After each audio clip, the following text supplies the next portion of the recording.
सशस्त्र हल्ल्यात बापजी ग्रुपच्या भरत जाधवांसह 12 जखमी, परस्पर विरोधी तक्रारींवरून गुन्हे दाखल.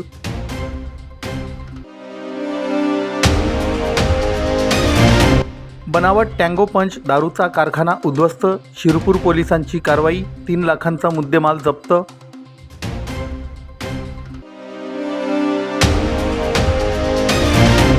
धुळे शहरात परिचारिकांचे प्रशासकीय बदल्यांच्या विरोधात तीव्र निदर्शने, बेमुदत संपाचा दिला इशारा.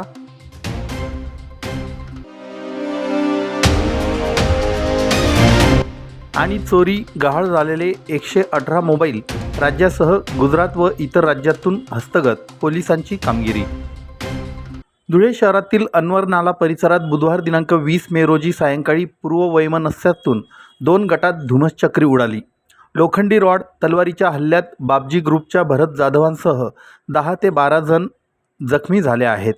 त्यांच्यावर जिल्हा रुग्णालयात उपचार सुरू आहेत. या प्रकरणी परस्पर विरोधी तक्रारींवरून सुमारे 15 ते 20 जणांवर गुन्हा दाखल करण्यात आला आहे. या घटनेमुळे परिसरात तणावपूर्ण शांतता आहे.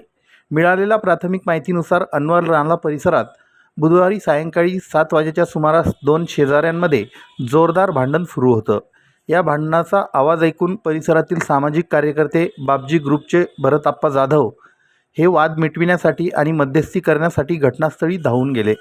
त्यांच्यासोबत गुलाब जाधव, ललित गुलाब जाधव, नाना जाधव, खुशी वाडिले आणि निकू ठाकरे हे देखील भांडण सोडविण्यासाठी पुढे आले. परंतु वाद मिटविण्याऐवजी आरोपींनी मागील भांडणाची कुरापत काढून थेट हिंसक रूप धारण केलं. आरोपींनी अचानक तलवार आणि लोखंडी गजासारख्या आणि रॉडसारख्या घातक हत्यारांनी भरतप्पा जाधव यांच्यासह मध्यस्थी करणाऱ्या सर्वच लोकांवर बेदम हल्ला चढविला.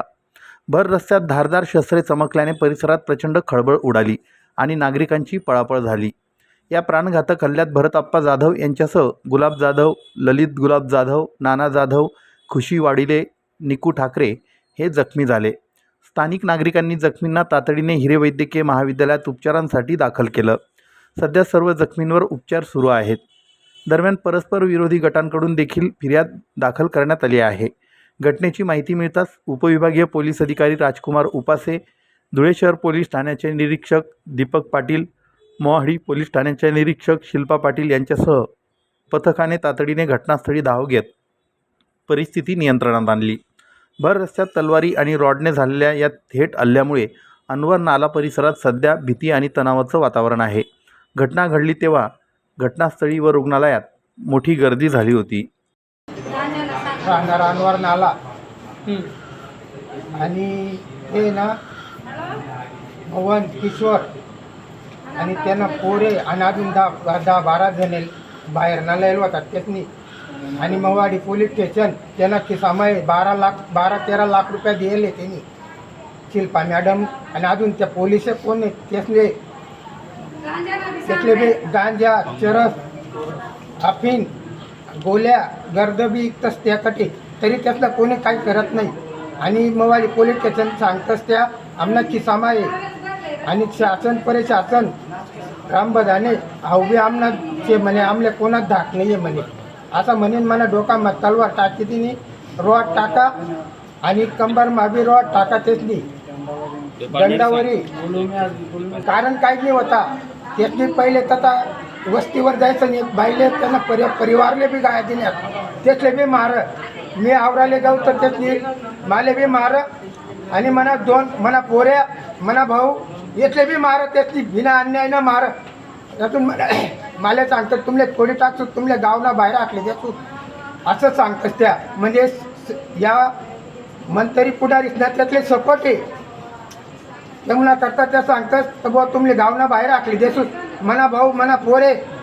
मंगल पवार अहो बी त्यातनं नातेवाईक ते अहो तो रोज एक गाड्या लिसन त्या पोलिसातले रोज पोलीस तंगाड्यात फिरत त्या पोलीसली त्यातनावर कठोर कारवाई व्हायला पाहिजे. म्हणा पोऱ्यांना बी आटुकी झाले म्हणा भाऊना का लागेले म्हणा बी पुरा डोक्यानं चित्रा झाले त्यातनं कारवाई कंबर डोका असं बेकार लागेले माले त्यातनावर कठोर कारवाई व्हायला पाहिजे. आणि ते मवाडी पोलीस स्टेशन आम्ही पहिला बी गुन्हा दाखल करायला काय तू ते बी नाही लिहिलं त्यातनी आमनावाला आमना कोणताच काही लिहिलं त्यातनी एक अर्ज आमले फक्त सांगतात त्या तुमने लिखी राहणूत असं म्हणसन आम्ही आखली देतच त्या वरांडे साहेब मला तटेबी झटकाही लागेल होता त्या साहेबले विचारा तटेबी झटकाही लागेल होता मला आरोपी पुरा जमा व्हायला पाहिजे आणि त्यातले कठोर कारवाई करायला पाहिजे त्याच्यावर पुरा म्हणे बाशीले बी मारा होता त्यातनी देतात ते केस करायला काय तू ते बी नाही लिहिलं त्यातनी मॅडमले बी दाखवला होता आम्ही पहिले घेतो करू सण लगेच त्यातनी नाही कर दिलं डायरेक्ट लाईन जायले पावर जायले असं करी सण त्यातनी आमले टाळाटाळ करी दिली असं करतात त्या आणि या कठोर कारवाई व्हायला पाहिजे जसं मला परिवारवर कारवाई होईनी तशी त्याच्यावर बी कारवाई व्हायला पाहिजे. मी महाराष्ट्र न्यूज चॅनलच्या बातमीपत्रास लाईक, शेअर, सबस्क्राईब करा. सोबतच बेल आयकॉन प्रेस करायला विसरू नका. पाहत राहा मी महाराष्ट्र चॅनल. शिरपूर शहर पोलिसांनी बनावट टँगो पंच दारूचा कारखाना उद्ध्वस्त केला असून एका संशयिताला ताब्यात घेतलंय. त्याच्याकडून स्पिरिटसह सुमारे 3 लाखांचं बनावट देशी दारू बनविण्याचं साहित्य जप्त करण्यात आलंय. शिरपूर तालुक्यातील नवे चांदसुर्या गावाच्या शिवारात बनावट देशी दारू बनविण्याचा कारखाना असल्याची माहिती शिरपूर शहर पोलीस ठाण्याचे PI किशोर कुमार परदेशी यांना मिळाल्यावरून पथकाने चांदसुर्या गावातील वासर्डी गावाकडे जाणाऱ्या रस्त्यावरील एका पांढऱ्या रंगाच्या 2 मजली घरावर छापा टाकला. नितेंद्र पोपटराव पावरा वय 38 याचं ते घर असून त्या घराच्या तळमजल्यावरील खोलीमध्ये तसेच घराच्या पहिल्या मजल्यावरील रूम आणि किचनजवळ बनावट देशी दारू टँगो पंच तयार करताना पावरा आढळून आला. पोलिसांनी या छाप्यात 3,10,400 रुपये किमतीचे बनावट देशी दारूचे साधन जप्त केले आहे. ही कामगिरी SP विशाल आनंद, ASP अजय देवरे, DYSP विश्वजित जाधव यांच्या मार्गदर्शनाखाली PI किशोर कुमार परदेशी, सुरेश सोनवणे, दीपक कुशारे, रवींद्र आखडमल, अतुल पाटील, सुनील जावरे, योगेश दाभाडे, गोविंद कोळी, विनोद आखडमल, मनोज दाभाडे, मनोज महाजन, सचिन वाघ, अरिप तडवी, सोमा ठाकरे, शांतीलाल पावरा, सुशील पाटील, प्रशांत पवार, भटू साळुंके, अनिता पावरा, स्वातीन शाह, विजय पाटील यांच्या पथकाने केली. मी महाराष्ट्र न्यूज चॅनलच्या बातमीपत्रास लाईक, शेअर, सबस्क्राईब करा. सोबतच बेल आयकॉन प्रेस करायला विसरू नका. पाहत राहा मी महाराष्ट्र चॅनल. धुळे शहरातील साक्री रोड येथील जुन्या जिल्हा रुग्णालय परिसरात महाराष्ट्र गव्हर्नमेंट नर्सेस फेडरेशनच्या वतीनं प्रशासकीय बदल्यांच्या विरोधात परिचारिकांनी एकत्र येऊन तीव्र निदर्शने केली. परिचारिकांचा व्यवसाय हा पूर्णपणे रुग्णसेवेला वाहिलेला असून त्यात कोणताही आर्थिक व्यवहार नसतो. त्यामुळे प्रशासकीय बदल्यांमधून या स्त्रीप्रधान व्यवसायाला वगळण्यात यावं अशी प्रमुख मागणी फेडरेशनच्या धुळे जिल्हा अध्यक्ष प्रतिभा घोडके यांनी केली आहे. अनेक परिचारिकांनी स्वतःच्या कार्यरत जिल्ह्यात कर्जे काढून घरे घेतली आहेत. तसेच घरातील वयोवृद्ध, आजारी व्यक्ती आणि मुलांच्या शिक्षणाचे प्रश्न असतात. त्यामुळे या दर 6 वर्षांनी होणाऱ्या बदल्यांमुळे त्यांचं कौटुंबिक आणि मानसिक स्थैर्य धोक्यात येतं. याकडेही लक्ष वेधण्यात आलं. प्रशासकीय बदल्या रद्द करा आणि भ्रष्टाचाराला नको थारा अशा घोषणा देत परिचारिकांनी प्रशासनाचं लक्ष वेधण्याचा प्रयत्न केला. येत्या 31 तारखेपर्यंत शासनाने या बदल्या रद्द करण्याचा निर्णय घेतला नाही तर सर्व परिचारिका बेमुदत संपावर जातील असा थेट इशारा मुख्यमंत्री आणि आरोग्य प्रशासनाला पाठविलेल्या निवेदनातून देण्यात आला आहे. नमस्कार, मी Pratibha Ghodke, Maharashtra government nurses federation Dhule जिल्ह्याची जिल्हाध्यक्ष. आज आम्ही जाहीर निदर्शने केलेली आहेत कारण आमच्या प्रशासकीय ज्या बदल्या आहेत त्या आमच्या रद्द व्हाव्यात अशी आम्ही शासनाला निवेदन देखील मुख्यमंत्र्यांना आणि आमच्या सार्वजनिक आरोग्याचे जे मंत्री आहेत माननीय आबिटकर साहेब यांना दिलेले आहे. तर आमच्या ज्या प्रशासकीय बदल्या हे रद्द झाल्याच पाहिजेत कारण आमच्या परिचारिकांवर प्रत्येक वेळेस हा अन्याय होत असतो आणि प्रत्येक 6 वर्षांनी ह्या बदल्या होत असतात. तर त्याचं रद्द होण्याचं कारण एकच आहे की आमचा जो विषय आहे की आमचा विषय हा जो आहे तो पैशांशी निगडीत नाही आहे की आम्हाला कुणाच्याकडून पैसे घ्यायचे किंवा पैशांची देवाणघेवाण करायची असा विषय आमच्याकडे नसल्या कारणाने प्रशासनाने आमच्या ज्या प्रशासकीय बदल्या आहेत त्या रद्द कराव्यात अशी आम्ही सगळ्या विनंती करीत आहोत शासनाला. तरी आमच्या ह्या वर्षापासून सगळ्या आमच्या बंधू भगिनींच्या ज्या प्रशासकीय बदल्या करणार आहेत तर त्या बदल्या ह्या रद्द झाल्याच पाहिजे आणि जर त्या रद्द झाल्या नाहीत तर त्यासाठी आम्ही बेमुदत संपावर जाणार आहोत असे आमच्या राज्याध्यक्ष इंदुमती थोरात यांनी आम्हाला सांगितलेले आहे. धन्यवाद.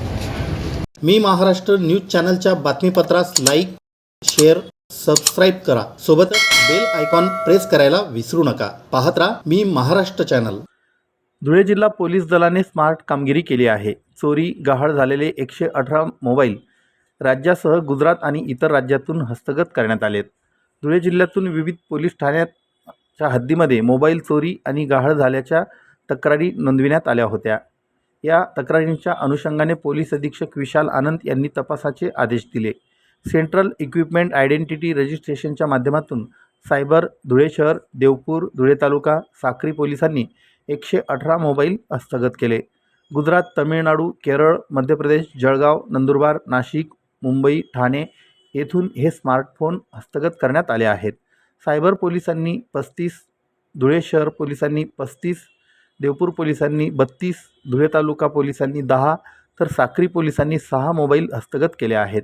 पोलीस अधीक्षक विशाल आनंद, अप्पर पोलीस अधीक्षक अजय देवरे यांच्या मार्गदर्शनाखाली PI अभिजित सोनवणे, दीपक पाटील, धनंजय पाटील, समाधान वाघ, दीपक वळवी, PSI प्रतीक कोळी, पोलीस कॉन्स्टेबल प्रसाद वाघ, योगेश ठाकूर, बटेंद्र पाटील, रवींद्र सोनवणे, सौरभ कुटे, अनिता भदाने यांनी ही स्मार्ट कामगिरी केली आहे. मी महाराष्ट्र न्यूज चॅनलच्या बातमीपत्रास लाईक, शेअर, सबस्क्राईब करा. सोबतच बेल आयकॉन प्रेस करायला विसरू नका. पाहत राहा मी महाराष्ट्र चॅनल.